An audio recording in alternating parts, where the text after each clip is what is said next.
Okay, is everybody there? I hope so, because for a moment I think I almost lost everybody.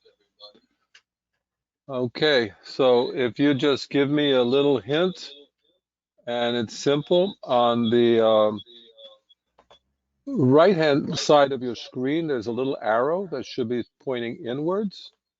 And if you click that arrow, it'll go out. And at the bottom, there's a place where you can put a question, and you can put in there, um, like, yes, I hear you, or I don't hear you, or whatever's good for you.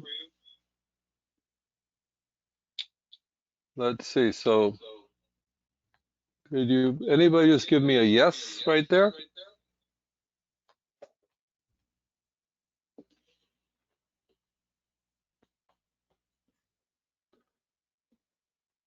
Okay, do we have a yes?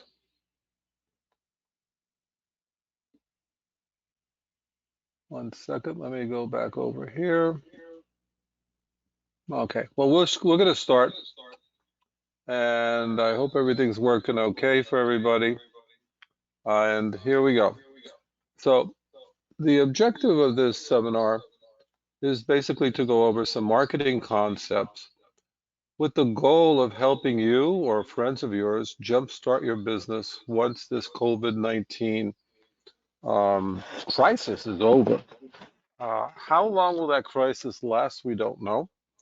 But what we do know is that we're right now going to be facing probably a very good downturn in the GDP. And a recession is termed when there's 2 quarters of a downturn. And anybody's guess what that means in terms of will we have that or not.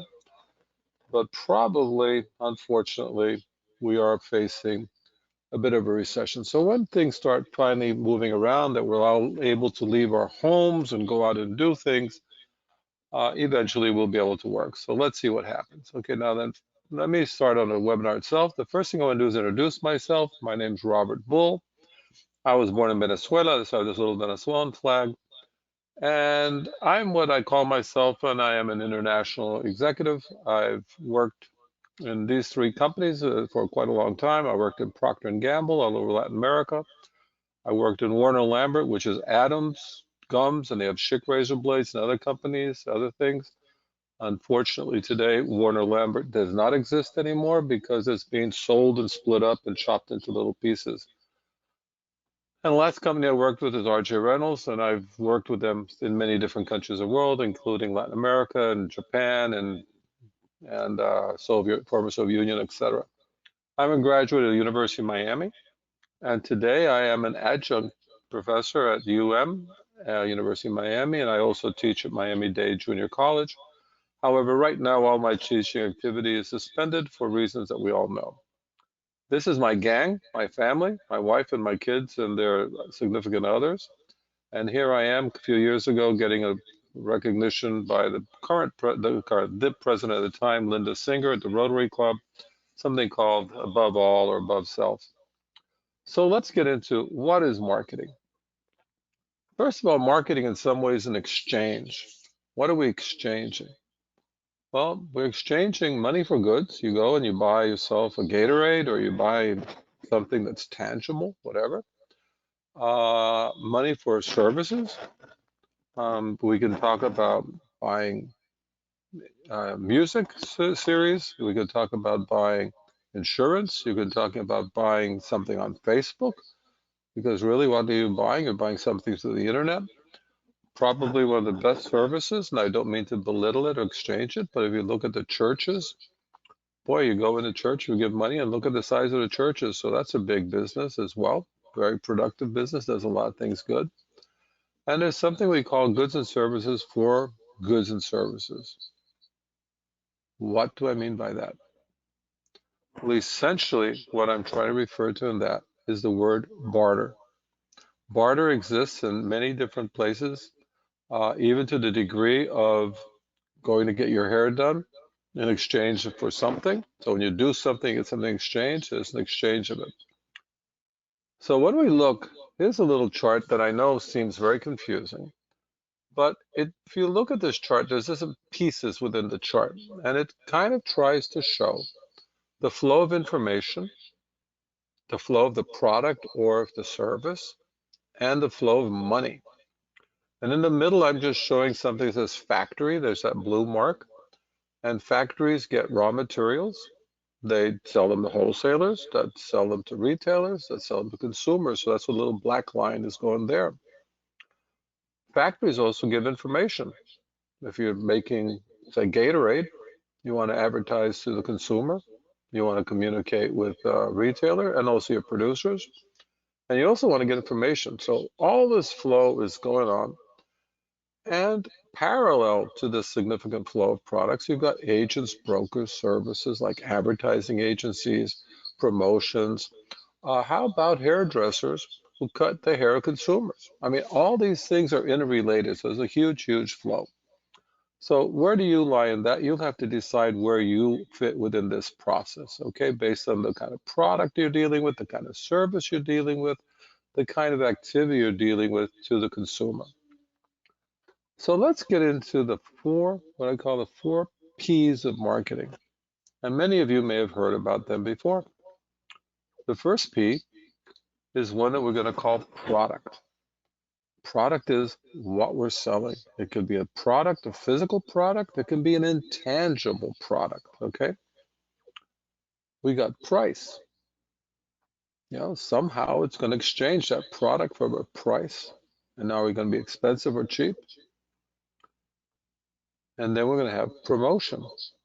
What are we doing to promote our product, to get our product out there, to get it accepted? What are we kind of advertising, promotion, etc.? And ultimately is the word place. By place, we're specifically referring to how do we get the product from our location to the consumer, the ultimate consumer. If we're in between, if let's say we're business to business, how do we get our product from our business to that business? For example, if we're making a raw material, let's just say we're making plastic bottles. We don't sell plastic bottles to people. We may sell plastic bottles to Gatorade, who's then going to put everything together and sell the Gatorade. So do we really care what happens to Gatorade? Interesting question. We make plastic bottles that are sold to Gatorade, who then sells on. So even though we're business to business, at the end of the day, we have to see what's happening with the ultimate user of the product.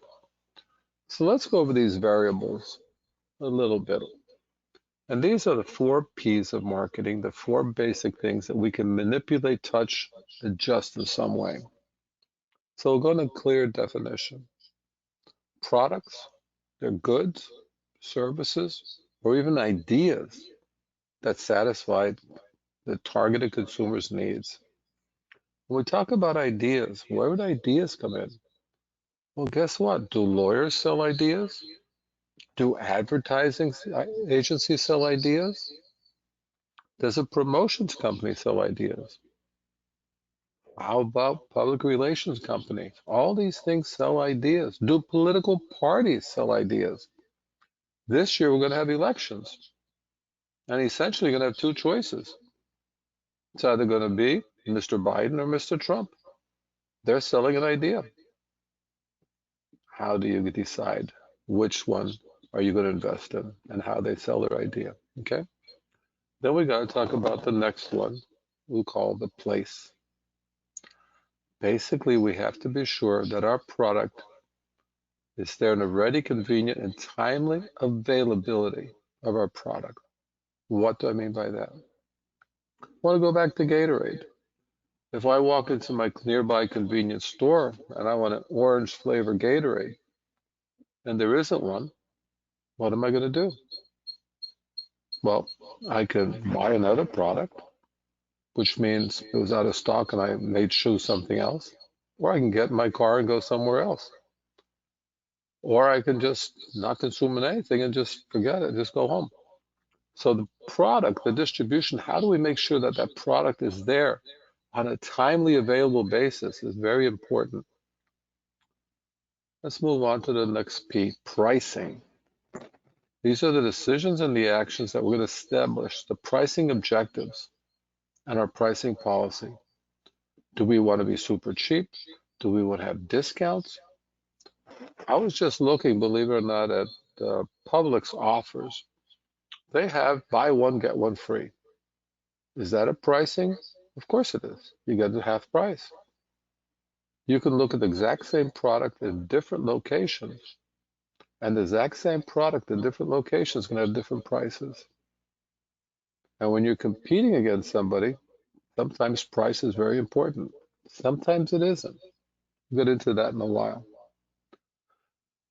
And then the final activity, promotion. All the activities that we're going to use to inform our customers the value of what we're doing. In case of the elections coming up, you are sure Mr. Trump and Mr. Biden, they're going to do their best to sell their ideas and make them very valuable for you. But when you're talking about a product like a Gatorade or a service like buying an insurance for your car, I mean, think about it. How many car insurance companies are there out there? I mean, I don't even know. I mean, I do know I switched after many years from company A, that I was company I had for many years. I don't want to say the name of the company because it's not fair. And I just noticed my pricing was going through the roof. And I switched to another well-known company. I saved about 40%. So is it a good idea? I don't know. But what made me switch? What made me find out about them? It was all the promotion I kept on seeing, these silly little lizards going around. So let's talk about the place concept, the distribution concept. If you look at that box in yellow, you're going to see all these different things that are going to impact how do you get your product or service to the end result. And when I say the end, if you look on the right, you're going to see the word, it says begin with the end, the customer. Where is the customer? How do we get our product or service to them on a timely basis? How do they buy it? Where do they buy it? Then when we're selling our product, and I'm looking at the different people who are at this webinar, some people are looking at selling just cookies. I just saw this lady, she says, oh, I want to get cookies and distribute my cookies. Okay, that's fine. Somebody else wants to be in selling an internet service.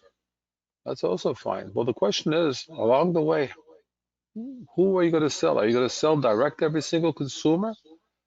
Or are you going to sell to a supermarket? Are you going to sell to a wholesaler, a jobber? How are we going to do it? And even we sell directly to consumer. How are we going to get the product physically to the consumer? Are we going to get in an Uber and drive it? No, we got to figure out how to do it. And there's all different kinds of costs in getting the product there, okay? Now let's look at the product. In that little pink colored box, we're talking about variety, quality, design, feature, the brand name. I use the word Gatorade, okay? But you can go into the supermarket and they have their house brand. Kirkland, anybody ever heard of Kirkland? That's the house brand of Costco, okay? Warranty, support, all these things are very important. So what we have to ask, well, instead of saying what's the best product we can offer, it's really what's the best value, because the best product is one thing, but the concept of value, it's not what is cheaper, it's what gives the total overall best performance, the best deal to the person. It doesn't mean the cheapest price. It means how do you get something you think, I feel good with this, okay? And then ultimately, can we be profitable? So like I say, value is more than quality. It's the value you create for a customer. If you go to an art museum, if you go to a concert, I mean, can you imagine you buy to go to a concert? What do? You go into the concert, you sit down, you hear some beautiful music, and you walk out. What do you take with you? The memories of a good time, right? So what's the value? It really depends. It's very subjective, but those are the points that you have to see when you're buying a service of listening to music, okay? Now, price. This is so tough. There's list price. And if any of you have ever been to a doctor, you're going to see, and you get your insurance bill, you're going to see what the hospital or doctor charges, what your insurance company pays, the co-pays, this, that, the other. Sometimes the list price has absolutely nothing to do with the ultimate price. Why? Because here in green, as you see, there are discounts, there's allowances. Is there credit? I saw something on TV last night I couldn't believe. They're selling a car with 84 months terms. 84 months. That's 7 years of credit terms. That's nuts. At the end of 6 years, your car's worth nothing. At the end of 4 years, a car's worth nothing compared to what you paid for it. So when we look at value, we have to consider the value of pricing. Okay, what's the value in there? And value pricing is really the benefits. People don't buy the doohickeys, the little features to different products. They really buy the benefits, meaning what's in them for them. What for them? What's good? What do I need? How does it make me feel? Okay. And the thing that gives me the best feeling, the best satisfaction, the greatest reward, the higher that is, the higher the price can be. Okay. Now I'm going to look at two extremes of pricing strategies. Some people are going to want to skim the market. The Spanish used to say, agarrarle la natilla, which is that little skimming, that little cream on top of the milk, of fresh milk. Many people here haven't seen fresh milk because you only buy it in a supermarket. It's already had the cream skimmed off of it, right? So the skimming of the market basically is you want to go in there as high as you can. And who are you going after? You're going after innovators. You're going after people who want to have a certain prestige to what they have. They want the top quality, whatever the case may be. Later on, you can choose to lower your price. And when I say choose to lower your price, I don't know if you remember when video machines came out, video recording machines came out. There was the Betamax, there was all these different products. They were so expensive. How about flat screen TVs? They used to cost almost $20,000 each. Now you can buy a flat screen TV for a couple $100. So it's not just the quality of the product, it's also the skimming of the market strategy when they started off with a brand new concept, okay? Now I'm going to take the other extreme, which is here on the right, penetration pricing. This is when you want to go in and you just want to have the low price. Why? So you can sell a lot and keep competition away. You want to keep competition away all the way through the process because as best you can, if you can discourage competition from coming in, you really don't have to worry about competition taking your market away. Now, what you want to do, there's always a trade-off between price, volume, and profit. And that's the game you're going to have to look at. And every single product category is going to have a different strategy, a different thought process. That's an individual consideration. So going on pricing strategies, here's a big surprise. Consumers could care less. They do not care about your product costs, the expenses, or anything. They just don't care. They have to look at a price and think, is that a good value for them? Good value does not mean the cheapest, okay? So what I strongly recommend is, first of all, compare your pricing on a national or regional level. And if your competitors are offering similar products and similar services at a better price, maybe they're more efficient, or maybe they're just simply making less profit. Now, you can always lower your price. And to an extent, the price will determine the acceptance of a product.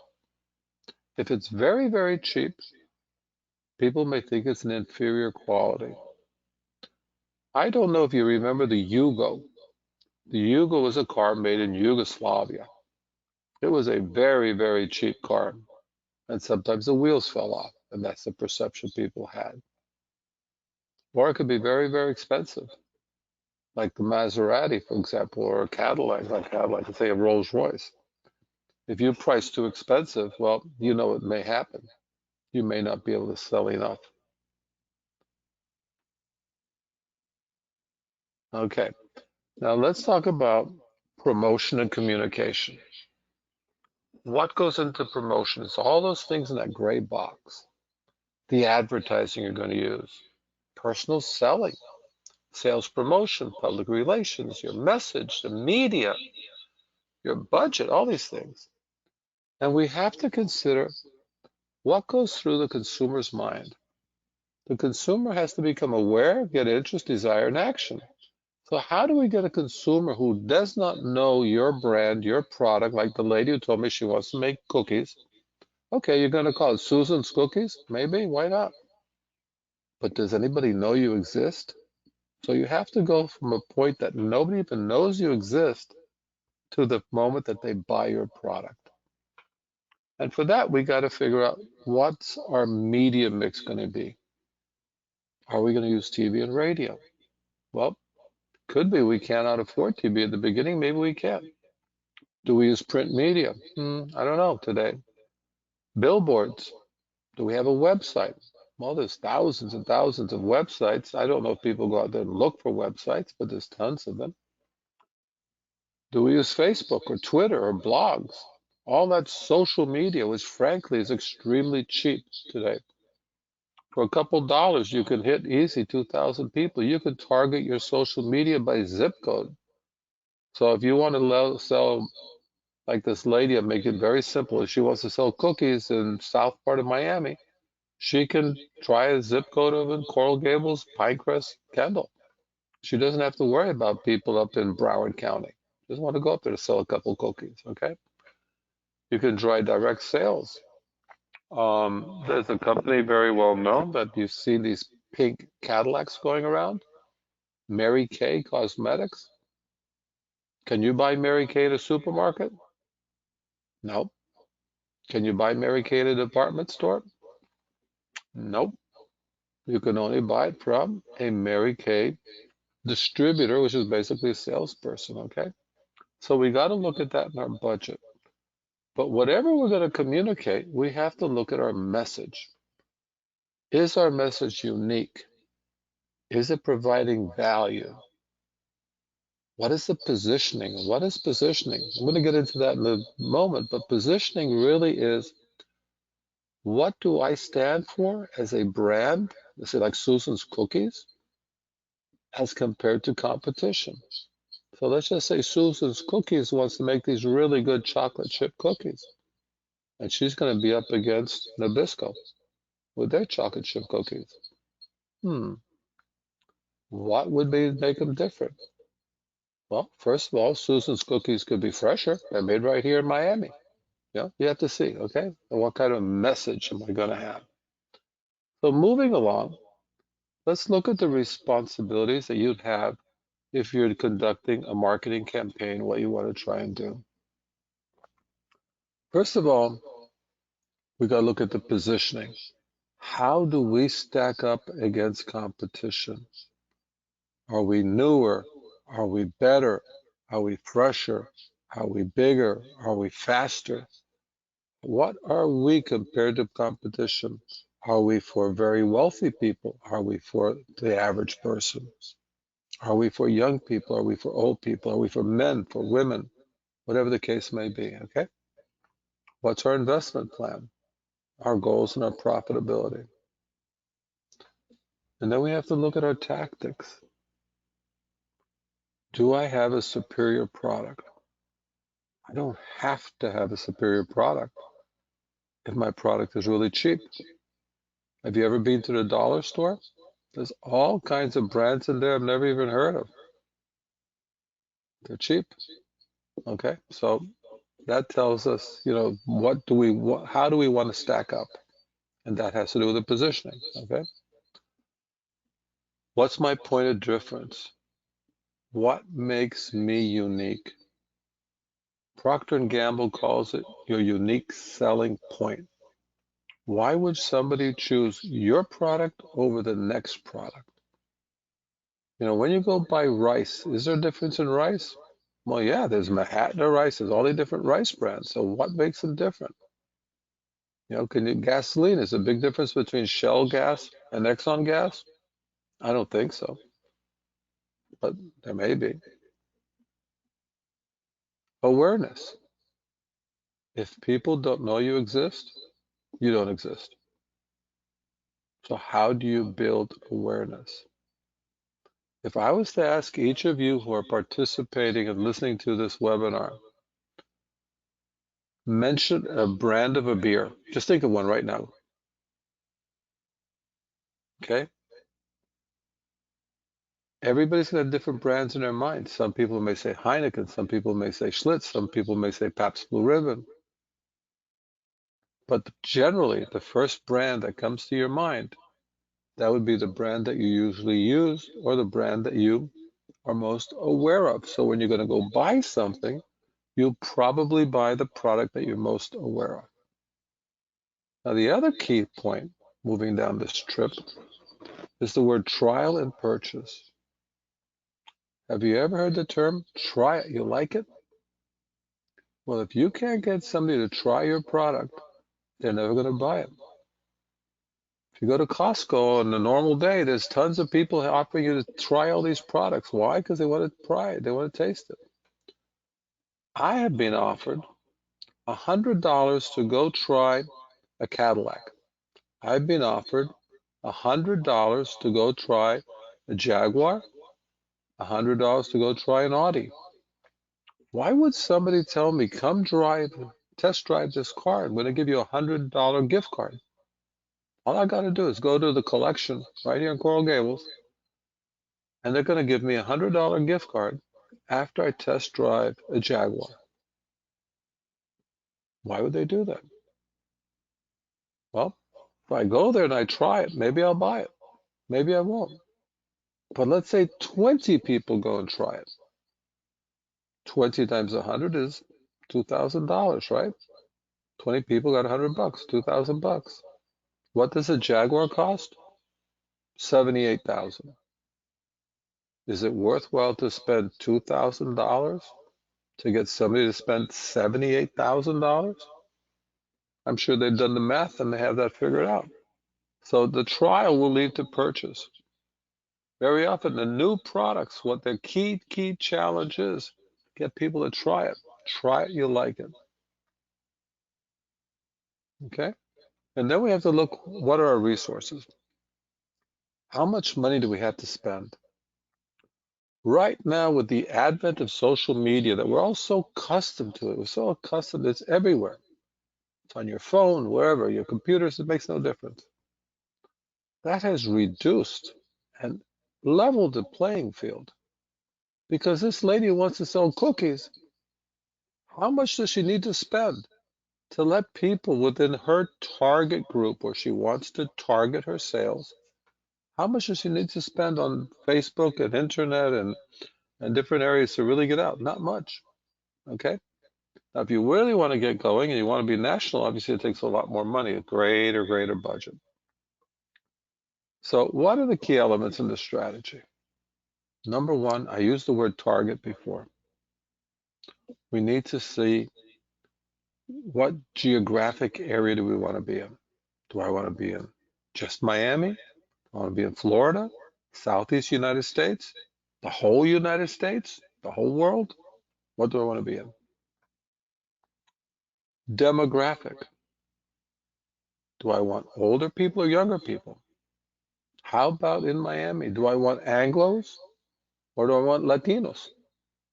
If I'm selling, I don't know, plátanos refritos, obviously Anglos have no idea what that is. Okay? Category. Well, right there in the way, I've defined the category. I want to be in the banana area. I want to be in the food area, etc. And then we have a thing called psychographic. What does psychographic mean? It could be status. Wow. Have you ever seen Patek Philippe watches? Oh, look at this watch. You don't own this watch. You're keeping it for the next generation. This watch is so delicate. Or how about Pollo Campero? Who's ever heard of that? Well, if you've been on A Street, that's a Guatemalan chicken place that tries to compete against Kentucky Chicken. What's their psychographic? It's the sense of belonging. Oh, yeah, I'm part of that group. Okay, so you have to see. When we look at the positioning of the product, these elements are going to impact how we're going to be able to position our product relative to competition. My product, the quality of my product, my price, high price. So I'm going for rich people, very low price, very poor people, my packaging, my brand, all these things are going to impact composition. And then ultimately, what are we going to invest in? I always tell people do some research. You have to do research. Now you're going to say, I don't have a lot of money for research. Okay, go outside, walk around, talk to people, talk to competition, go into other places. Just go out and find out. Sitting in your desk, you're not going to know what people think. Go outside and speak. Don't speak to your brother, your cousin, your closest friend. No, no, no, no, no. You want totally independent ideas, okay? We'll see what kind of investment we're going to do in promotion. If it's just social media, it'll be a lot cheaper. If we want to go into newspaper, it's more expensive. If we're going to go TV, forget it, much more. All those things, advertising, buy one, get one free, all these things. Do we do special events, etc.? So that's important. So when we talk about positioning, we have to consider our product or service's benefits or our points of difference, are what the Procter & Gamble used to call our unique selling proposition in regards to competition. So here are some questions. Are we unique? Why? How are we unique? Is it easy to understand that uniqueness? We're not unique. Okay, fine. So we'll do pricing. What's our performance? My product cleans better. My shirts will look whiter, or your shirts will look whiter with my product. Is it better? Oh, I can always say it's better. But is it easy to understand why my product is better? Why is Miss Susie's chocolate chip cookies better than Nabisco's? I'd say they're fresher. That's why we make them right here in Miami. You're going to get them within a day of being produced, or a couple hours even. That's really cool.